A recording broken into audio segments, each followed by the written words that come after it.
로마서 6장에는 우리가 주님과 함께 죽으면 주님과 함께 부활할 것에 대해서 말씀합니다. 주님과 함께 부활한다는 것은 곧 영생에 대한 것이죠. 오늘 읽었던 본문 바로 앞에 3절을 보면 무릇 그리스도 예수와 합하여 세례를 받은 우리는 이런 표현이 있습니다. 그리스도 예수와 함께 세례를 받은 우리는 그의 죽으심과 합하여 세례를 받은 줄 알지 못하느냐.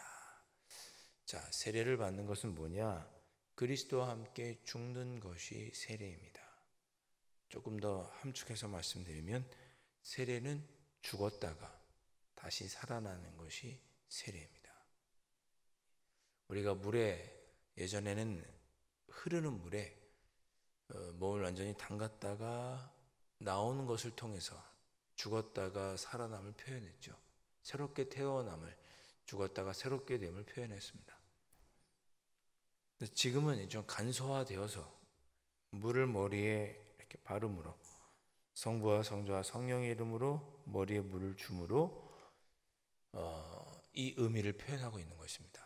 여러분, 세례는 죽었다가 다시 살아나는 것, 태어나는 것입니다. 그럼 무엇이 죽는 것이냐? 내 육신의 생명이 아니고 나라고 하는 나의 자아, 내가 할 수 있다는 생각, 나의 뜻, 나의 행위로 할 수 있다는 이런 것들이 죽고, 나는 아무것도 할 수 없고 나는 내 힘으로는 도저히 의롭다 하심을 받을 수 없고 전적인 하나님을 의지하게 되는 그런 사람으로 새롭게 태어나는 것, 그것이 세례입니다. 그렇게 세례를 받은 사람이 5절에 있는 것처럼 그의 죽으심과 함께 주님의 죽으심과 같은 모양으로 연합한 자가 우리가 되었으니, 우리가 십자가에 달려 돌아가 죽으신 예수님처럼 우리도 주님과 연합하여 죽었다가 다시 태어난 우리는 그의 부활과 같은 모양으로 연합한 자도 되리라. 즉 주님께서 부활하신 것처럼 우리도 부활에 참여한 자가 되었다, 이렇게 말씀하고 있습니다. 그러면서 8절에 만일 우리가 그리스도와 함께 죽었으면 또한 그와 함께 살 줄을 믿는다, 이렇게 말씀하고 있습니다. 우리가 그리스도와 함께 죽었으면 또한 그와 함께 살 줄을 믿었다. 죽는다는 것은 앞서 말씀드린 것처럼 내가 죽는 거죠. 그와 함께 살 줄을 믿는다는 것은 영생을 얘기합니다. 주님과 함께 사는 것은 영생이죠. 여러분, 제가 어제 오후 설교 중에 나사로 이야기를 했습니다. 예수님께서 죽었던 나사로를 살리셨죠. 그 외에도 예수님께서 죽었다 살린 사람이 2명이 더 있지만 그들이 영생하지는 않았습니다. 그들도 또 다시 다 죽었어요. 나사로도 시간이 지나서 죽었고 다 죽었습니다. 진정한 부활이 아닌 거죠. 부활의 예표였을 뿐이지 진정한 부활은 아닙니다. 그러나 우리가 예수 그리스도와 함께 죽었으면 나는 죽고 우리 주님을 때문에 나는 아무것도 할 수 없음을 깨닫고 하나님의 신실하심을 의지하는 그 사람은 주님과 함께 영생을 누리게 될 것이다, 그런 뜻입니다. 잘 기억하십시오. 만일 우리가 그리스도와 함께 죽었으면, 그렇습니다. 죽었으면 조건인 거죠. 우리가 함께 그리스도와 함께 죽었으면 영생이 있는 것입니다. 그리스도와 함께 죽지 않으면 영생은 없는 거죠. 너무나 쉬운 이야기지만 우리 자신을 돌아보게 하는 말씀입니다. 내가 죽지 않으면 영생은 없는 것입니다. 내가 그리스도와 함께 죽어야 영생이 있는 것입니다. 죄가 무엇이겠습니까? 13절에는 불의라고 표현하죠. 불의. 죄가 무엇입니까? 불의입니다. 불의란 무엇입니까? 하나님의 의로우신 하나님의 거기에 들어가지 못하는 것이, 그것을 알지 못하는 것이 죄입니다. 하나님을 알지 못하고 내가 아무것도 할 수 없고 하나님의 은혜 아니면 살 수 없는 것을 모르는 자, 그것이 불의입니다. 하나님을 모르고 하나님을 몰라서 하나님의 뜻을 알지 못하는 자가 불의한 자입니다. 성경에 보면 어리석은 자는 하나님이 없다 그랬습니다. 하나님이 계시는 것을 알지 못하는 자, 하나님의 계심을 받아들이지 못하는 자, 그래서 하나님의 신실하심을 믿지 못하고 그 신실하신 사랑을 알지 못하는 자, 불의한 자입니다. 성경에서 죄는 두 가지입니다. 이런 모습의 불의, 또 하나는 범법행위를 이야기하죠. 우리는 범법행위만 죄라고 생각하지만 하나님을 알지 못하는 것도 죄입니다. 하나님을 알지 못해서 하나님의 뜻을 알지 못하니 하나님의 뜻을 행할 수가 없죠. 만일 우리가 그리스도와 함께 죽지 않아서 여전히 내가 할 수 있다고 생각하고 그 하나님으로만 내가 살 수 있음을 알지 못하는 자는 영생할 수 없다는 말씀입니다. 9절에 그래서 이는 그리스도께서 죽은 자 가운데서 살아나셨음에 다시 죽지 아니하고 사망이 다시 그를 주장하지 못할 줄을 알미로라. 주님과 함께 죽은 우리에게는 사망이 다시 주장하지 못한다. 너 구원받지 않았으니까 넌 지옥 갈 거야. 쉽게 말하면 그렇게 주장하지 못한다, 그런 뜻입니다. 그러니까 여러분, 우리 이런 거 자꾸 흔들리잖아요. 자꾸 죄 짓고 그러면 내가 이렇게 또 죄를 짓고 또 실수하고 주님 보시기에 기뻐하지 않는 모습을 또 사는구나. 그런 나 자신을 보면서 내가 정말 구원받은 것이 맞는가 라고 우리 자신을 이렇게 믿음이 흔들릴 때가 있죠. 구원의 확신이. 그러지 않다는 것입니다. 사망이 다시 우리를 주장하지 못할 줄을 아셔야 됩니다. 여러분은 모두 예수 그리스도와 믿음으로 내가 아무것도 할 수 없는 존재인 걸 깨닫고 온전히 하나님의 사랑과 그 신실하신 은혜를 의지하는 우리 모두는 다 영생을 얻었습니다. 그리스도와 함께 죽었기에 우리에게는 영생이 있습니다. 나사로처럼 다시 살아났다가 또 죽는, 언젠가 나이 먹어서 또 죽는 그런 부활이 아니고 저희 모두는 영원한 생명으로 부활할 것입니다. 10절, 그가 죽으심은 죄에 대하여 단번에 죽으심이요 그가 살아계심은 하나님에 대하여 살아계심이니. 자, 10절 말씀은 구약의 제사를, 속죄 제사를 비유해서 말하는 것입니다. 구약의 속죄 제사는 죄를 지을 때마다 동물을 잡아 죽여야 됐죠. 그러나 우리 예수님은 죄에 대하여 단번에, 그래서 단번에는 단 한 번만으로 그런 뜻입니다. 영어도 그렇게 되어 있죠. 그가 죽으심은 죄에 대하여 오직 단 한 번뿐인 그분의 죽음으로 말미암아 하나님에 대하여 살아계시니 라고 표현한 것입니다. 우리 예수 그리스도께서 우리를 위하여 단 한 번 완벽하게 죽어주심으로 그 예수 그리스도를 믿는 그 예수님과 함께 죽은 우리는 영생을 누리게 되었다.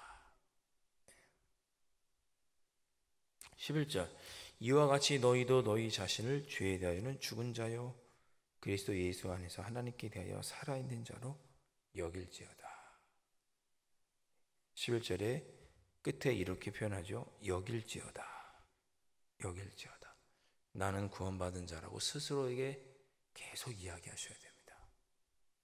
자꾸만 여러분이 스스로 여기셔야 돼요. 나는 죄에 대하여는 죽은 자요 그리스도 예수 안에서 하나님께 대하여는 내가 영생을 얻은 자로 살아있는 자다. 그래서 여러분을 여기셔야 돼요. 오늘 기도 제목입니다. 우리는 죄인의 상태가 아니고 하나님의 의와 또 은혜의 다스림을 받는 상태에 있는 우리는 예수 그리스도와 함께 죽음으로 영생을 얻은 자입니다. 우리는 계속 그렇게 우리 자신에게 여기셔야 돼요. 여러분이 혹시 실수하고 여러분이 혹시 넘어지고 여러분에게 또 고난이 다가오고 또 죄를 짓고 유혹에 넘어진다 할지라도 그래도 나는 구원받은 자야. 그래도 나는 예수 그리스도가 아니면 예수 그리스도를 믿어. 주님이 아니면 나는 살 수 없어 라고 계속 나 자신에게 여기셔야 됩니다. 죄를 지어도 나는 하나님께 대하여 살아있는 자라고 계속 여기셔야 돼요. 고난, 사망은 나를 주장하지 못해. 나는 은혜 안에 있어. 나는 구원받았어. 라고 우리 스스로 계속 우리 자신에게 여기셔야 돼요. 하나님의 약속이 나에게 이루어질 거야 라고 우리 스스로에게 계속 여기셔야 됩니다. 나는 그런 자라고 여기셔야 됩니다. 오늘 새벽에 기도하실 때 주님, 저는 주님의 은혜 안에, 아버지의 은혜 안에 있습니다. 죄에 넘어지지 않도록 지켜주시고 영생을 얻은 자로서 한 주간도 능력 있게 살아갈 수 있게 해주십시오. 이렇게 기도하셔야죠. 오늘 새벽에는 그렇게 기도하시면 좋겠습니다. 12절, 그러므로 너희는 죄가 너희 몸을 지배하지 못하게 하여 몸의 사욕에 순종하지 말고. 내가 비록 죄를 지어도 나는 하나님의 사랑, 의, 구원에 있다고 스스로 계속 여기면서, 그러니 나는 죄를 짓지 말아야지. 육신의 뜻대로 살지 말아야지. 비록 내가 한 번 실수했지만 나는 여전히 하나님의 구원받은 자녀이고 하나님은 나를 사랑하시고 나는 구원받은 자니까 비록 내가 지금 한 번 실수했어도 다음에는 죄를 짓지 말고 몸의 욕심대로 살지 말아야지. 계속 스스로 여기고 나 자신을 쳐서 주님의 뜻에 복종하는 삶을 우리가 계속 살아가야 됩니다. 너희 죽을 몸을 지배하지 못하도록. 죄가 너는 죄인이야, 너는 죄인이야, 너는 죽을 거야, 너는 죽어서 지옥 갈 거야 라고 하는 그런 죄에 지배당하지 말고 스스로 계속 나는 하나님의 자녀야, 나는 구원받았어, 나에겐 영생이 있어, 하나님은 나를 사랑하셔 라고 계속 나에게 여기면서 죄가 아닌 하나님의 뜻대로 살아가도록 하기 위하여 그런 삶에 이겨내라, 그런 뜻입니다. 13절, 또한 너희 지체를 불의의 무기로 죄에게 내주지 말아라, 그 뜻입니다. 너희들은 구원받은 하나님의 자녀이니 자꾸 나는 죄인이야 라고 스스로 여기고 지옥 가지 않겠나 그렇게 스스로 여기고 너희 자신을 불의에 내어주지 말고 너희는 하나님의 자녀요 영생을 얻은 자이니 너희 자신을 죽은 자 가운데서 다시 살아난 자 같이 하나님께 드려라. 그러기 위해서 했어라. 자꾸만 죄에 넘어지고 그렇게 그럴 때라도 나는 구원받은 자, 하나님의 자녀이니 다음에는 죄를 짓지 말고 하나님을 위해서 살아야지. 계속 그렇게 우리 자신에게 여기라. 그래서 14절에 죄가 너희를 주장하지 못하게 하라, 그렇게 말씀합니다. 그러면 너희가 죄가 너희를 주장하지 못하리니 이는 너희가 법 아래 있지 아니하고 은혜 아래에 있습니다. 이렇게 말씀합니다. 계속 그렇게 우리는 여기면서 그렇게 살아가야 됩니다. 비록 우리가 부족하고 연약해서 죄를 짓기도 하고 유혹에 넘어지기도 하고 마음의 소망을 잃어버릴 때도 있지만 그럼에도 불구하고 그럴 때에도 아니야, 나는 하나님의 자녀야, 하나님은 나를 사랑하셔, 나는 영생을 얻었어, 스스로 계속 나에게 그렇게 되뇌이시면서 그러니 주님 뜻대로 살아야지, 주님 뜻대로 살아야지, 내 삶을 하나님께 드려야지라고 계속 스스로 여기며 죄가 우리를 주장하지 못하게 될 때 우리는 하나님의 은혜 아래에 있는 자로서의 삶을 살아갈 수 있게 될 것입니다.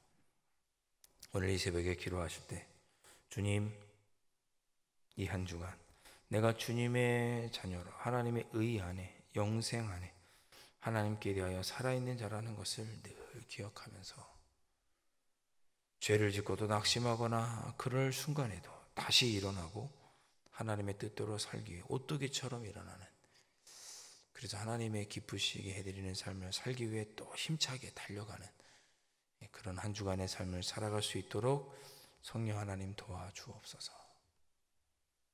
혹여라도 내가 주님의 뜻을 어기고 주님의 마음을 아프게 하더라도 다시 하나님의 자녀로서 오뚜기처럼 일어나 하나님을 위해 살도록, 주님을 위해 살도록 내 자신을 드리며 기쁨 가운데 살아가는 한 주간이 되게 해 주십시오.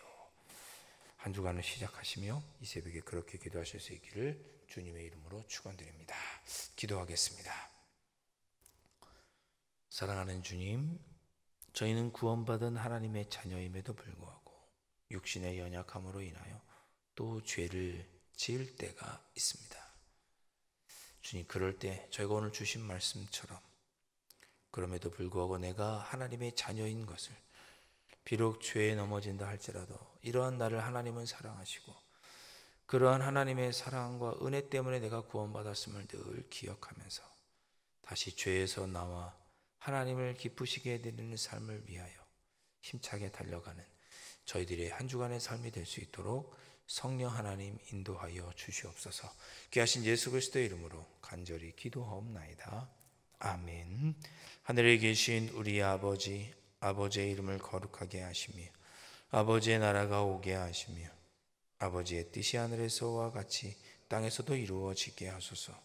오늘 우리에게 일용할 양식을 주시고 우리가 우리에게 잘못한 사람을 용서하여 준 것 같이 우리 죄를 용서하여 주시고 우리를 시험에 빠지지 않게 하시고 악에서 구하소서. 나라와 권능과 영광이 영원히 아버지의 것입니다.